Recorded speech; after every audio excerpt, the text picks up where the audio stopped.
Kita ke kabar lainnya, Saudara. Petugas Badan Penanggulangan Bencana Daerah Kota Surabaya mengevakuasi seorang pria yang mengalami obesitas untuk dirujuk ke rumah sakit. Proses evakuasi berlangsung dramatis karena bobot pasien yang mencapai lebih dari 200 kg. Petugas BPBD Kota Surabaya mendapat laporan permintaan bantuan medis dari warga di kawasan Pandugo Rungkut, Surabaya, Jawa Timur. Petugas diminta untuk membantu evakuasi seorang warga yang sedang sakit untuk dibawa ke rumah sakit. Kondisi pasien tidak kuat berjalan karena mengalami obesitas dengan berat badan lebih dari 200 kg.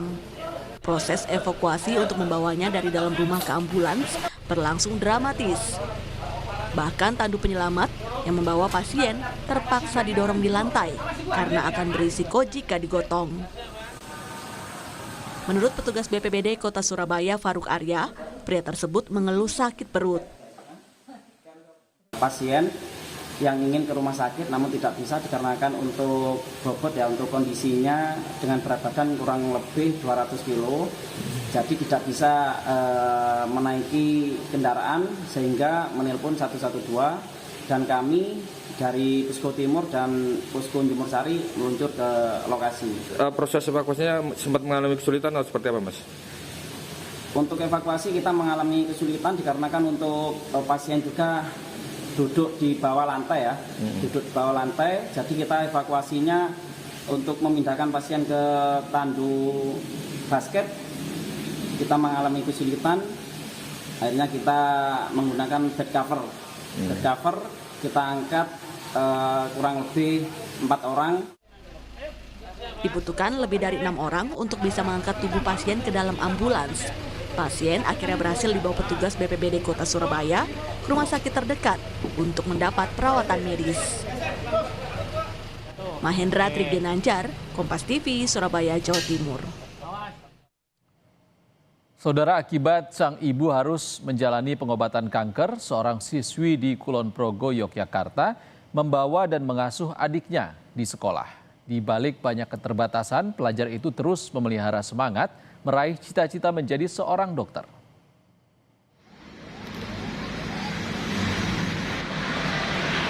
Arindra Raela Irgantari, siswa kelas 3 Sekolah Dasar Negeri Gempongan di Kabupaten Kulon Progo, Yogyakarta, selalu ceria berangkat ke sekolah setiap pagi. Namun, ada satu hal yang membedakan sulung 3 bersaudara ini dari teman-temannya. Setiap hari, ia membawa adiknya, Revan El Caraka Fahtur Rohman, yang baru berusia 4 tahun ke sekolah. Pengasuhan sang adik di sekolah terpaksa dilakukan seiring kondisi kesehatan ibunya yang terus menurun akibat kanker payudara. Sang ibu harus menjalani kemoterapi secara rutin di rumah sakit Harjo Lukito setiap hari selama 30 hari. Demi proses kesembuhan sang ibu yang adalah orang tua tunggal, Raela perlahan mengambil peran di keluarga. Ia membawa adiknya ke sekolah, sementara si bungsu ikut ke rumah sakit. Kegiatan belajar sambil mengasuh adik telah dijalani Raela hampir 1 bulan lamanya. Melihat kondisi keluarga, sekolah memberi kelonggaran agar gadis kecil yang cerdas dan berprestasi itu tetap mendapatkan pelajaran. Raela menyimpan harapan besar. Ia bercita-cita jadi dokter dan memiliki rumah sakit sendiri agar dapat menolong lebih banyak orang. Selama di sekolah, Revan sang adik bermain dengan tenang dan tidak mengganggu proses belajar mengajar. Memang anak ini secara akademis bagus, kemudian secara sosialnya dia bagus juga. Ketika kelas 3 awal kemarin sempat mengalami kredit itu kan dengan keluarganya, bagaimana dia sering tidak berangkat sekolah, tapi ketika saya berikan pelajaran tambahan untuk mengejar ketertinggalannya, dia bisa dengan begitu. Kemampuan belajarnya gimana, Bu? Kemampuan belajarnya tinggi, dan ketika saya tanya cita-citanya itu, saya mau jadi dokter, saya mau punya rumah sakit sendiri, begitu. Raela bersama ibu dan kedua adiknya tinggal di sebuah rumah kontrakan.